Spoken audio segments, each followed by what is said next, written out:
Muito obrigado, um bom dia a todos. É um prazer participar deste tão importante evento. O título de minha fala é, no mínimo, provocante ou instigante. Todavia, acho que tem uma certa audiência cativa, tendo em vista que as estatísticas mostram que cerca de 89% da população mundial é adepto de uma crença religiosa. E dos 11% restantes, nem todos são agnósticos e ateus, pois possuem algum tipo de religiosidade. Gostaria de iniciar com uma frase de G.K. Chesterton, um autor inglês que eu gosto muito, que diz que você só pode conhecer a verdade com a lógica se antes conhecê-la sem lógica. Ele quer indicar uma particularidade da lógica, de que a lógica tem uma certa característica ecológica, pois a lógica tende a preservar a verdade, mas a verdade é dada de alguma outra forma por algum tipo de regra heurística. Uma história interessante a respeito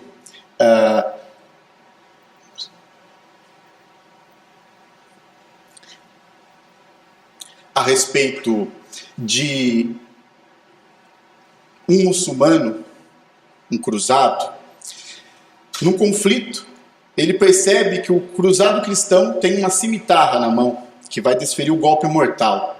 E nessa cimitarra, essa belíssima espada, típica dos árabes do período, ele percebe o nome de Alá e diz: ó cimitarra, não vês o nome que está em ti escrito? E a cimitarra responde: ó seguidor de Maomé, eu só estou sendo usada para aquilo que eu fui feita. Isso indica uma outra particularidade da lógica. A lógica pode ser usada para atacar um lado quanto o outro, não é? Do mesmo modo que a cimitarra.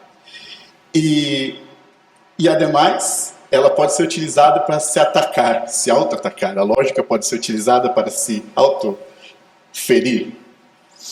Muito bem. Nós podemos perceber na história das religiões duas grandes tendências, o que nós chamamos de tendência antilógica e a tendência lógica. Como exemplo, representante muito peculiar dessa tendência antilógica, podemos citar São Pedro Damião. São Pedro Damião, doutor da Igreja Católica, defendia que os monges não precisavam estudar as artes liberais, não precisavam estudar filosofia. Em particular, dizia que a lógica é obra do diabo. E usava a lógica para destruir a própria lógica. Martinho Lutero também é um exemplo que, em determinados contextos, pois os autores, os indivíduos revisam as suas posições, mas em determinado momento também aceitou que a lógica não é algo muito salutar. Se bem que ele defenda que as verdades reveladas têm de constar na Bíblia e apresentado com usos da razão. A tendência lógica é a tendência que mais nos interessa, que existe, e ambas existem até hoje. Nessa tendência lógica podemos destacar, por exemplo, São Alberto Magno, que se por um lado ele escrevia textos sobre a Santíssima Virgem, por outro lado escrevia belíssimos textos de lógica pura. Nós destacamos na história das grandes religiões, e estamos seguindo aqui o conceito de Bohainsky, este lógico-matemático polonês, que eu não vou falar muito pelo limite de tempo, mas temos grandes períodos de tendência lógica. No Islã, prevalece essa tendência nos séculos de 9 ao 12, de 9 ao 12. No cristianismo, do século 13 ao século 15. No budismo indiano, do século 6 ao século 8. No brahmanismo, na escola de Nyaya, isso se dá no século II, depois de Cristo. No brahmanismo da escola Vedanta, isso se dá no século IX. E pudemos identificar alguns autores judeus mais interessados em lógica e em seu uso na religião por volta do século XIII. As motivações das duas tendências são fáceis de serem compreendidas. Na tendência antilógica, ela se fundamenta na diferença radical que há entre a atitude de quem conhece por meio da lógica e de quem sabe por meio da fé. Não são atitudes equivalentes. Portanto, isso implica que uma delas pode ser melhor que a outra. e na atitude antilógica, supõe-se que seja a fé. Por outro lado, os adversários das religiões, em geral, utilizam a lógica, o raciocínio lógico, para atacar a religião. Então, algo que é utilizado contra a religião não pode ser, nesse contexto, algo salutar.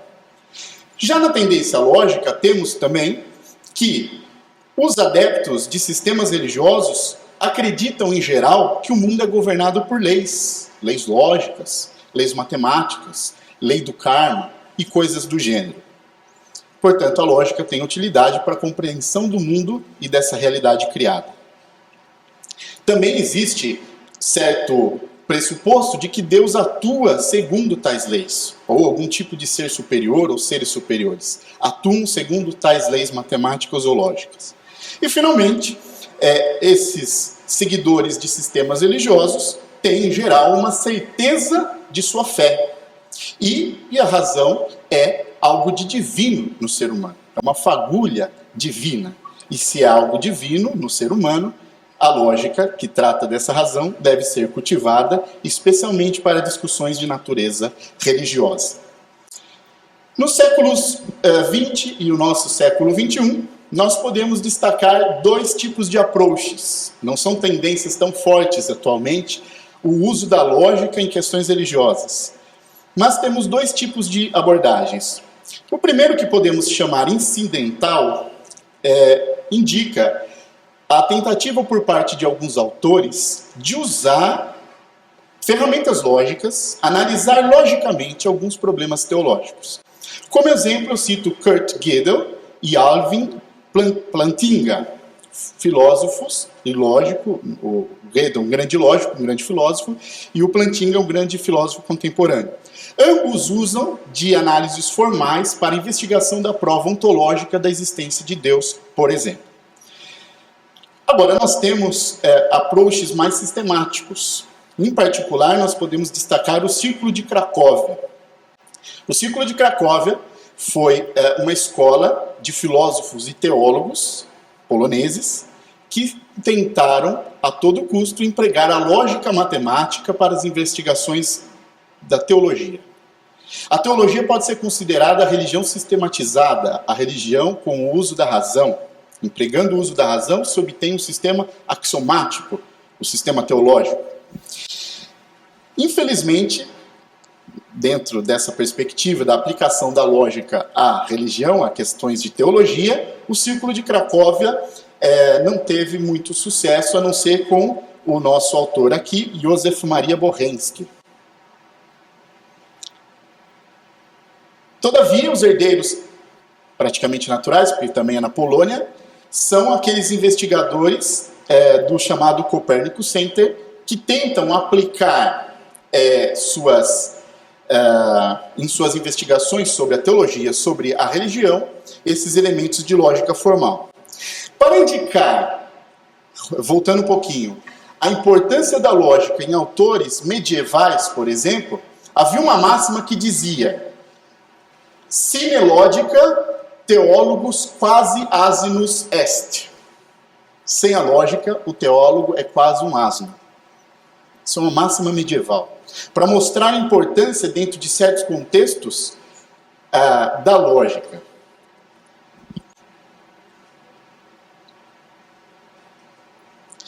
O livro de Bohensky, intitulado A Lógica da Religião, é uma tentativa de criar um novo campo de investigação. Ou melhor, de destacar a existência desse campo que já existia. O Bohensky diz que se existe uma psicologia da religião, uma sociologia da religião, uma filosofia da religião, não há motivos de a lógica não ser aplicada à religião e se criar ou se determinar uma área chamada lógica da religião. Como pressupostos, podemos dizer que a lógica se ocupa do discurso. Onde há discurso expresso em linguagem humana, a lógica tem algo a dizer sobre as suas estruturas.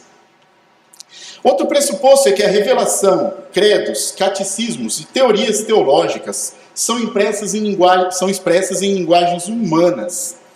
Portanto, são passíveis de investigação formal. Conclui-se que, se há um discurso religioso, há uma lógica da religião. Naturalmente, eu não trouxe todo aquele aparato conceitual complicadíssimo, as notações formais, porque não caberia no modelo do TED. E então eu vou indicar uma provocação que Bohensky faz para nós em sua obra. Ele deixa claro que está investigando do ponto de vista lógico.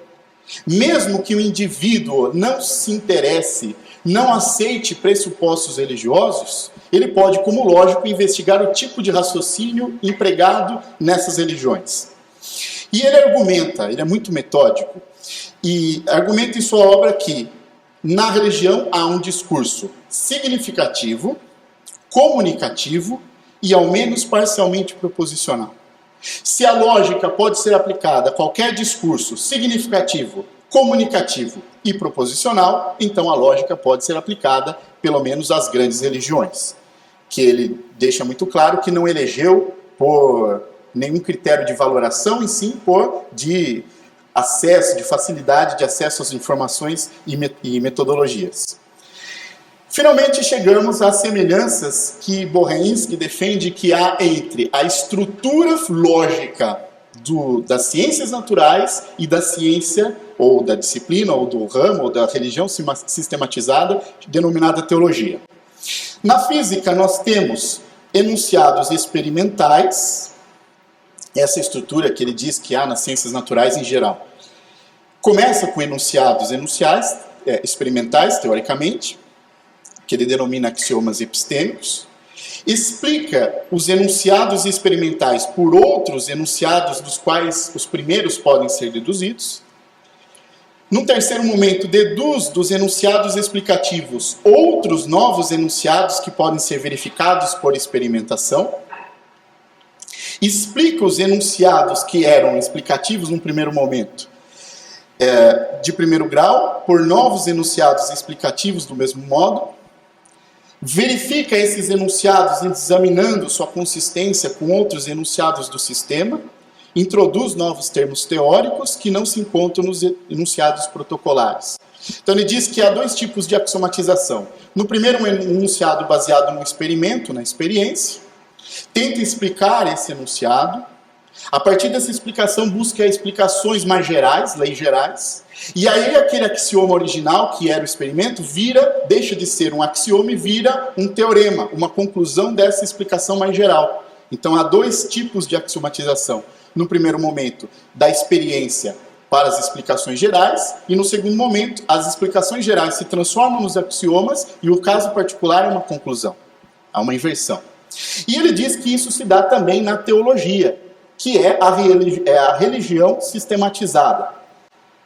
Ele defende, então, que existem enunciados Rho, que são o que ele chama de enunciados da fé objetiva. Por exemplo, Deus é Pai, Maomé é o profeta, a reencarnação, são enunciados de natureza religiosa, são enunciados Rho. No segundo momento, explica os enunciados Rho por conclusões teológicas, das quais os enunciados Rho possam ser deduzidas. Deduz das conclusões teológicas novos enunciados que podem ser verificados, não empiricamente, mas se pertencem à fé objetiva, numa Sagrada Escritura, num credo religioso, num catecismo, algo que se vale, que é similar. Explica os enunciados explicativos de primeiro grau por novos enunciados explicativos do mesmo modo. Verifica esses enunciados examinando sua consistência com outros enunciados do sistema. E introduz novos termos teológicos que não se encontram nos enunciados Rho. Podemos perceber aí um paralelo nessa abordagem da física, que foi o exemplo que ele deu, e da teologia. Então, se nós temos algum experimento e apelamos para conceitos novos, também se dá isso no caso da teologia. Então, estruturalmente, e estruturalmente apenas, o argumento teológico é similar ao argumento das ciências naturais. O que é impressionante, porque, como diz Pier Giorgio Odifredi, não sei se vocês viram no noticiário, foi um matemático que recebeu a carta do Papa Bento XVI, né? Faz tempo que um matemático não recebe uma carta de um Papa. Ele afirma que teologia e matemática têm certas semelhanças muito importantes, porque ambas se fundamentam na lógica clássica, e ambas consideram o infinito como algo atual, como algo existente. E nós não temos indicação nenhuma de que exista algo infinito no mundo, no universo físico, não é? Então, se por um lado, em termos de fundamentação lógica dos princípios de identidade, terceiro excluído, não contradição, matemática e teologia são semelhantes, pelo lado da estrutura lógica e da argumentação, a teologia se parece mais com a física do que com a matemática. Para concluir, isso tudo é muito interessante, é só uma amostra, a ponta do iceberg do texto do Bohensky, que eu tenho feito a tradução, espero publicar em breve. No TED não pode fazer propaganda, não estou fazendo propaganda.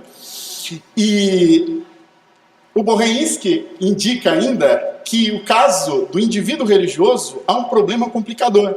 Porque o físico pode ignorar o que ele faz no mundo externo à sua prática da física. O indivíduo religioso, o teólogo, não pode ignorar o mundo externo. O discurso profano, o discurso religioso se fundem e formam um chamado discurso total. Então o teólogo, o indivíduo religioso, tem que saber qual é qual para não termos problemas, por exemplo, como o caso de Galileu, que é uma confusão de discurso profano com discurso religioso. Não é? Tendo isso em vista, ele diz que é um campo novo. Nós temos apenas, recentemente, um trabalho, um volume chamado Theology, Logic in Theology, que é a aplicação da lógica à teologia, e é uma ferramenta muito importante, e eu espero que, em breve, alguns resultados mais interessantes possam ser apresentados. Finalizando, gostaria de terminar com outra frase do Chesterton, que diz que tua religião seja menos teoria e mais um caso de amor. E eu acrescento um caso de amor próprio e de amor ao próximo. Muito obrigado.